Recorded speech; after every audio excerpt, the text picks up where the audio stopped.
देशाच्या दक्षिणेतील सर्वात प्रसिद्ध मंदिर म्हणजे तिरुपती बालाजी मंदिरामध्ये मोठा गोंधळ निर्माण झालाय। हे मंदिर सर्वात श्रीमंत मंदिरांपैकी एक आहे आणि देशभरातील लोक इथं भक्तिभावाने येतात। या मंदिरातील देवावर लोकांची श्रद्धा आहे आणि इथला प्रसाद जोपर्यंत आपण ग्रहण करत नाही तोपर्यंत ही यात्रा तिरुपतीचं दर्शन पूर्ण होत नाही अशी मान्यता भाविकांमध्ये। दरम्यान याच आता तिरुपतीच्या प्रसादासंदर्भात आंध्र प्रदेशचे मुख्यमंत्री यांनी मोठा दावा केलेला आहे। हा प्रसाद बनवण्यासाठी प्राण्यांच्या चरबीचा वापर केल्याचा सरकारने आरोप केलेला आहे। दरम्यान आता या आरोपामुळे मोठं राजकीय वादळ निर्माण झालेलं आहे। सोबतच भाविकांमध्ये सुद्धा संताप बघायला मिळतोय। याच संदर्भात पाहूयात आजच्या ग्राउंड झिरो मध्ये। दरम्यान आता तिरुपतीच्या प्रसादातील भेसळ हा कारस्थानाचा एक भाग आहे का असा सवाल या निमित्ताने उपस्थित झालेला आहे। हिंदूंच्या धार्मिक भावना दुखावण्याचं हे एक मोठं षडयंत्र रचलेलं गेलेलं आहे का अशी दबक्या आवाजामध्ये चर्चाही सुरू झाली आहे। धार्मिक नेत्यांपासून ते भाविकांपर्यंत सगळेच जण या संपूर्ण प्रकारामुळे प्रचंड संतापले। तिरुपती बालाजीच्या प्रसादामध्ये भेसळाच्या प्रकरणी आता केंद्राने कठोर पावलं उचलण्याचा निर्णय घेतलेला आहे। चंद्राबाबू नायडू यांच्याकडे आता केंद्र सरकारने संपूर्ण अहवाल मागवलेला आहे घडलेल्या घटनेसंदर्भातला। जेपी नड्डा यांनी चंद्राबाबू नायडू यांच्याकडे अहवाल मागवला असून तिरुपती प्रसाद प्रकरणावरनं आता केंद्राने गंभीर दखल घेतलेली आहे। भारतीय अन्न सुरक्षितता आणि प्रमाण अर्थात फसाई मार्फत या प्रसादाचे नमुने तपासले जाणार आहेत आणि याचमुळे आता तिरुपती मंदिरातल्या प्रसादासंदर्भात जेही काही घडलेलं आहे त्या संपूर्ण प्रकरणाचा अहवाल चंद्रबाबू नायडू यांच्याकडे आता केंद्र सरकारने मागवलेला आहे।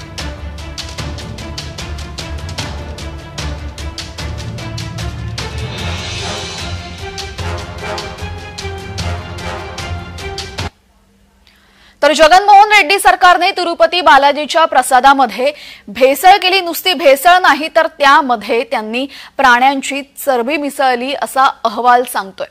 या अहवालामध्ये नक्की काय सांगितलेलं आहे, कोणते पदार्थ या प्रसादात देवाच्या प्रसादात मिसळण्यात आलेले आहेत पाहूयात। डुकराची चरबी,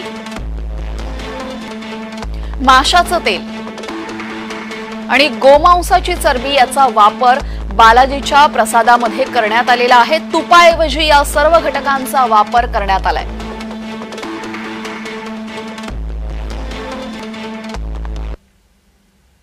तर लाखो लोकांच्या श्रद्धेचं केंद्रस्थान असलेल्या तिरुपती तिरुमाला मंदिरासंदर्भात ही धक्कादायक माहिती समोर आली आहे। प्रसिद्ध मंदिरात मिळणाऱ्या लाडवांमध्ये भेसळ होत असल्याचं समोर आलंय आणि हाच आहे तो अहवाल जो आम्ही तुम्हाला दाखवतोय। नॅशनल डेअरी डेव्हलपमेंट बोर्डाने लाडवांमध्ये चरबी आणि गोमांस असल्याची पुष्टी केलेली आहे।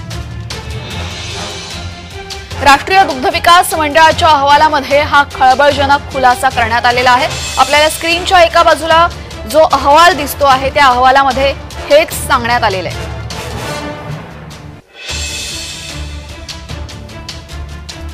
बोर्डाच्या अहवालानुसार तिरुपती मंदिरातील लाडू बनवण्यासाठी माशाचं तेल, गोमांसाची चरबी आणि डुकराची चरबी याचा वापर करण्यात आलेला आहे आणि आश्चर्याची बाब म्हणजे हे लाडू केवळ प्रसाद म्हणून भक्तांमध्येच वाटले जात नव्हते तर लाडू प्रसाद म्हणून देवालाही अर्पण केले जात होते।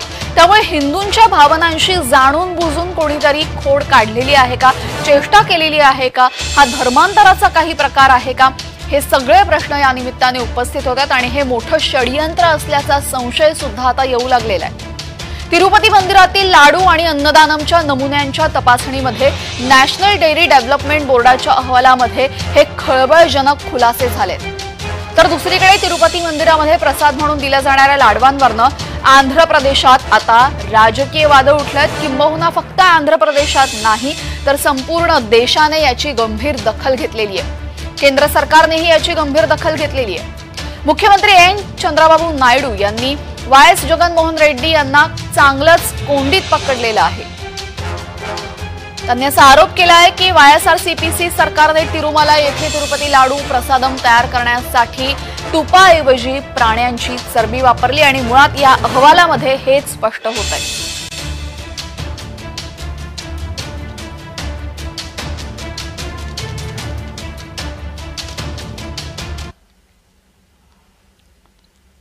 तर जगातील सर्वात श्रीमंत मंदिरांपैकी एक मंदिर म्हणजे भारतातल्या दक्षिणेतलं प्रसिद्ध तिरुपती बालाजी मंदिर. देशभरातील नाही तर देशाबाहेरूनही अनेक भाविक इथं लाखोंच्या संख्येनं येत असतात. आंध्र प्रदेशातील चित्तूर जिल्ह्यातील तिरुमला पर्वतावर हे मंदिर स्थित आहे. भारतातील सर्वात प्रमुख आणि पवित्र तीर्थक्षेत्रांपैकी एक आहे. मंदिराचं मुख्य दैवत श्री व्यंकटेश स्वामी आहेत, जे स्वतः भगवान विष्णूचे अवतार मानले जातात आणि तिरुमला पर्वतावरती त्यांची पत्नी पद्मावती सोबत ते राहतात अशी मान्यता आहे. मान्यतेनुसार ज्या भक्तांची इच्छा पूर्ण होते ते मंदिरात येतात आणि त्यांचे केस व्यंकटेश्वर स्वामींना अर्पण करतात. ही परंपरा आजपासूनच नाही तर अनेक शतकांपासून चालत आलेली आहे. आजही भाविक मोठ्या भक्तिभावाने ही प्रथा पाळतायत. पौराणिक मान्यतेनुसार भगवान विष्णूंनी स्वामी पुष्करणी नावाच्या तलावाच्या काठावर काही काळ वास्तव्य केलं होतं आणि हे सरोवर तिरुमला टेकडीवर आहे. म्हणूनच शेषनागाच्या 7 कुंड्यांच्या आधारे बांधलेल्या तिरुपती भोवतीच्या डोंगरांना सप्तगिरी असं म्हणतात आणि व्यंकटेश्वरयाचं हे मंदिर सप्तगिरीच्या 7व्या टेकडीवर वसलेलं आहे, ज्याला व्यंकटाद्री या नावानेही ओळखलं जातं.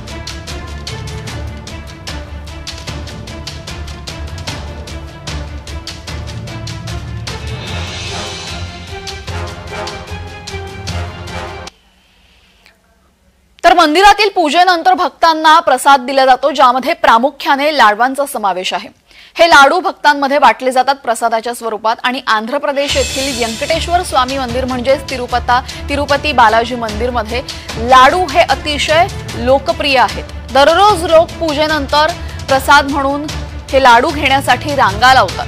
पण याच लाडवांमध्ये प्राण्यांची चरबी मिसळली जाते असा अहवाल समोर आलाय. मंदिर ट्रस्ट दररोज सुमारे 3 लाख लाडू बनवत असते आणि हा प्रसाद भाविकांसाठी अत्यंत महत्त्वाचा मानला जातो. वायएसआर सरकारच्या कार्यकाळामध्ये कर्नाटक दूध महासंघाच्या नंदिनी ब्रँडच्या तुपाच्या जागी खासगी कंत्राटदाराला तूप पुरवण्याचं कंत्राट दिलं होतं आणि पुरवठादार बदलल्यानंतर लाडवांच्या गुणवत्तेबाबत अनेक तक्रारी आल्या होत्या.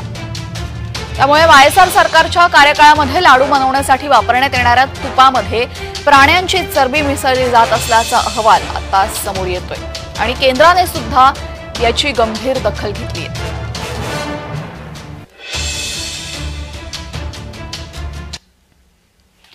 आंध्र प्रदेशचे माजी मुख्यमंत्री आणि चंद्राबाबू नायडू यांचे कट्टर विरोधक जगनमोहन रेड्डी यांच्या काळामध्ये तिरुपती देवस्थानाच्या वतीनं भक्तांसाठी उपलब्ध करून देण्यात येणाऱ्या प्रसादाच्या लाडवांमध्ये शुद्ध तुपाऐवजी प्राण्यांच्या चरबीचा वापर केला गेला. आंध्रचे मुख्यमंत्री चंद्राबाबू नायडू यांनी तिरुपतीच्या लाडवांमध्ये केलेल्या मोठ्या दावामुळे मोठा गदारोळ झालेला आहे.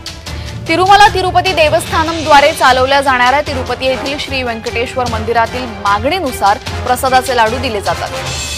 एनडीए विधिमंडळ पक्षाच्या बैठकीला संबोधित करताना नायडू यांनी असा दावा केला की प्रसाद म्हणून भाविकांना दिले जाणारे तिरुमला प्रसादाचे लाडू हे निकृष्ट पदार्थापासून बनवले गेलेले आहेत आणि या लाडूंचं पावित्र्य मुळीच राखलं गेलेलं नाहीये. चंद्राबाबू नायडू यांनी नेमकी काय आरोप केलेला आहे यावरही एक नजर टाकूयात.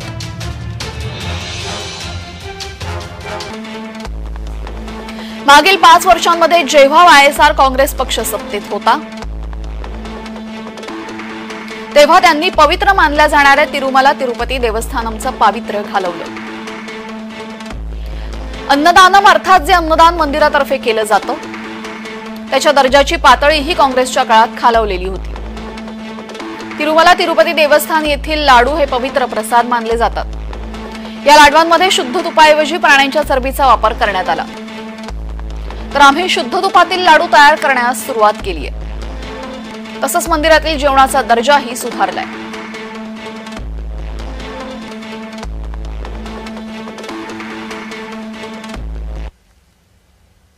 तर तिरुपती बालाजी प्रसाद प्रकरणामध्ये प्रसादामध्ये भेसळ करणं हे शास्त्रानुसार पाप आहे. माजी राष्ट्रपती रामनाथ कोविंद यांनी या संदर्भात चिंता व्यक्त केली आहे. भेसळ करणं हे पाप आहे असं वाराणसीमध्ये बाबा विश्वनाथ यांच्या प्रसाद मिळाल्यानंतर मनात लगेच तिरुपतीचा विचार आला अशी तीव्र चिंता माजी राष्ट्रपती रामनाथ कोविंद यांनी व्यक्त केलेली आहे. ते काय म्हणालेले आहेत एकदा पाहूया. जब मैं आया कल सायंकाल, मुझे इस बार जाने का सौभाग्य नहीं मिला बाबा विश्वनाथ के दर्शन करने का. मैंने कान पकड़ करके क्षमा भी मांग ली कि अगली बार जब आऊंगा तो जरूर आऊंगा। लेकिन मुझे लगा, मेरे साथ के कुछ सहयोगी गए थे, उन्होंने मुझे रात्रि में प्रसाद दिया। मुझे तुरंत वो बात जो एकदम से तिरुमाला प्रसादम की थी, वो बात मेरे मन में खट गई। और ये मैं अकेला नहीं हूं, ये शायद आप सब भी हैं कि बाबा विश्वनाथ पर जो प्रसादम मिलता है उसमें कितना है, कितना श्रद्धा आज भी है। मैं उसमें जाना नहीं चाहता हूं, लेकिन मैं कह रहा हूं ये हर मंदिर की कहानी हो सकती है, हर तीर्थ स्थल की कहानी हो सकती है। ये जो मिलावटपन है, जिसको हम ये बहुत अपवित्र, जिसको हम कहते हैं हिंदू शास्त्रों में तो इसको पाप कहा गया है। तरी तिरुपती बालाजी मंदिरात हा प्रकार घडला तो जगनमोहन रेड्डी यांच्या कार्यकाळात। दरम्यान अशा मोठ्या मंदिरांवर जेव्हा सरकारचा कब्जा असतो तेव्हा तो किती घातक असतो हेही ऐकूयात। आपण आपल्या देशाला सेक्युलर संविधान आहे अशा प्रकारे एक सांगतो आणि दुसरीकडे आपण पाहतोय की हिंदूंची मंदिरं मात्र ह्या सेक्युलर सरकारकडून चालवली जात आहेत। कुठलंही चर्च सरकार चालवत नाही, कुठलंही मशीद सरकार चालवत नाही, कुठलाही मदरसा सरकार चालवत नाही, पण हिंदूंची मंदिरं मात्र सरकार चालवणार। हा कुठला सेक्युलरपणा, हा सगळ्यात महत्वाचा प्रश्न आहे। आणि हे इतकंच नव्हे तर दक्षिण भारतामध्ये केरळ असेल, कर्नाटक असेल, तामिळनाडू असेल, आंध्र प्रदेश असेल, तेलंगणा असेल, या ठिकाणची तर बहुतांश सगळी मंदिरं सरकारने ताब्यात घेतली आहेत। आणि ही ताब्यात घेत असताना ज्या ठिकाणी पैसे येतात तीच मंदिरं सरकार ताब्यात घेतं आणि ज्या ठिकाणी मंदिरांमध्ये पैसा येत नाही ती दुर्लक्षित करून टाकली जातात। कर्नाटकमध्ये 5 वर्षात अशा प्रकारे जवळपास 55,000 मंदिरं नष्ट झाली। आणि ह्या जर गोष्टी आपण बघितल्या तर आपल्याला कल्पना येऊ शकते की इथे जसं सरकारी कार्यालयामध्ये कारभार असतो तशाच प्रकारचा कारभार हे सरकारीकरण झालेल्या मंदिरांमध्ये चालू होतो। तर वायएसआर काँग्रेसकडून हिंदूंच्या श्रद्धेची विटंबना झाल्याचा आरोप होतोय। मात्र असे प्रकार केवळ तिरुपती बालाजीच्या मंदिरातच होतात असं नाही, तर महाराष्ट्रातही मंदिरातील राजकीय हस्तक्षेपामुळे भ्रष्टाचार बोकाळलेला आहे। कसा ते पाहूयात। या ठिकाणी मंदिरांच्या द्वारे आज पंढरपूरमध्ये जवळपास हजारो एकरचा जमिनीचा घोटाळा झाला। शिर्डी साई संस्थांच्या अशाच प्रकारच्या अनेक घोटाळ्यांच्या गोष्टी न्यायालयापर्यंत जाऊन पोहोचल्या। तुळजापूर देवस्थानाच्या संदर्भात आमचीच याचिका आहे की ज्या याचिकेमध्ये 16 जणांवरती कारवाई करायचा आदेश उच्च न्यायालयाने दिला। मग ह्या प्रत्येक ठिकाणी, मग ते महालक्ष्मी देवस्थान असो की कुठलंही देवस्थान असो, प्रत्येक ठिकाणी राजकीय लोक जिथे घुसले तिथे भ्रष्टाचार झालेला आहे। आणि म्हणून आमचं स्पष्टपणे म्हणणं आहे, राजकारण्यांनी राजकारण करावं, त्यांनी धर्माच्या गोष्टींमध्ये पडू नये आणि मंदिराचा कारभार हा त्यांनी कुठल्याही प्रकारे ताब्यात घेऊ नये। म्हणून महाराष्ट्रात सुद्धा जी मंदिरं सरकारने ताब्यात घेतलेली आहेत त्या मंदिरांच्या दृष्टीने जर बघितलं तर तिथे अनेक गैरसोयी, अनेक घोटाळे चालू आहेत। हे थांबवायचं असेल तर त्यासाठी मंदिरांचं सरकारीकरण बंद झालं पाहिजे। मला भीती अशी वाटते की ह्यांचं जर उद्या सरकार आलं तर पंढरपूरचे लाडू किंवा अंबाबाई महालक्ष्मीचे लाडू, शिर्डीच्या साईबाबांचे लाडू याच्यामध्ये सुद्धा सगळ्या अशा गोष्टी होऊ शकतील। याचं कारण या हिंदुत्व विरोधी फोर्सेसला जे झुकतं माप देतात, त्यांचा उपयोग करून सत्तेवर येतात, त्यांना त्यांची ही कामं करावी लागतात। आंध्र प्रदेशची घटना ही एक लहानशी घटना नाहीये, हे एका मोठ्या षडयंत्राचा हा हिस्सा आहे।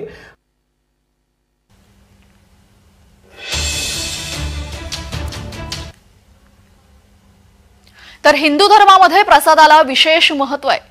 तिरुपती बालाजी मंदिरामध्ये प्रसाद म्हणून मिळणाऱ्या लाडवांना विशेष महत्व आहे। जोपर्यंत आपण हा प्रसाद ग्रहण करत नाही तोपर्यंत आपल्यावर भगवंताची छाया पडलेली आहे, भगवंत कृपादृष्टी करतोय असं आपल्याला वाटत नाही आणि दर्शन पूर्ण झाल्याचंही आपण मानत नाही।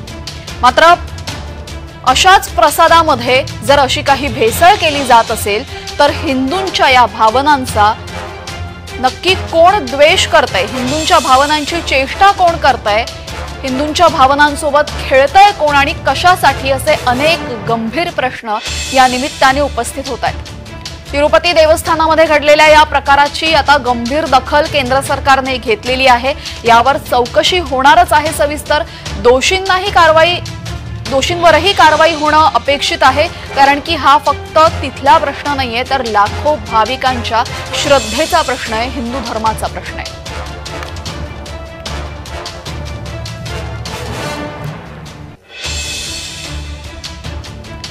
कोणताही पदार्थ देवाला अर्पण केला की त्याचं प्रसादामध्ये रूपांतर होतं, मात्र जर अशा पद्धतीचा प्रसाद देवाला तिथे अर्पण होत होता तर ही अत्यंत धक्कादायक गोष्ट आहे।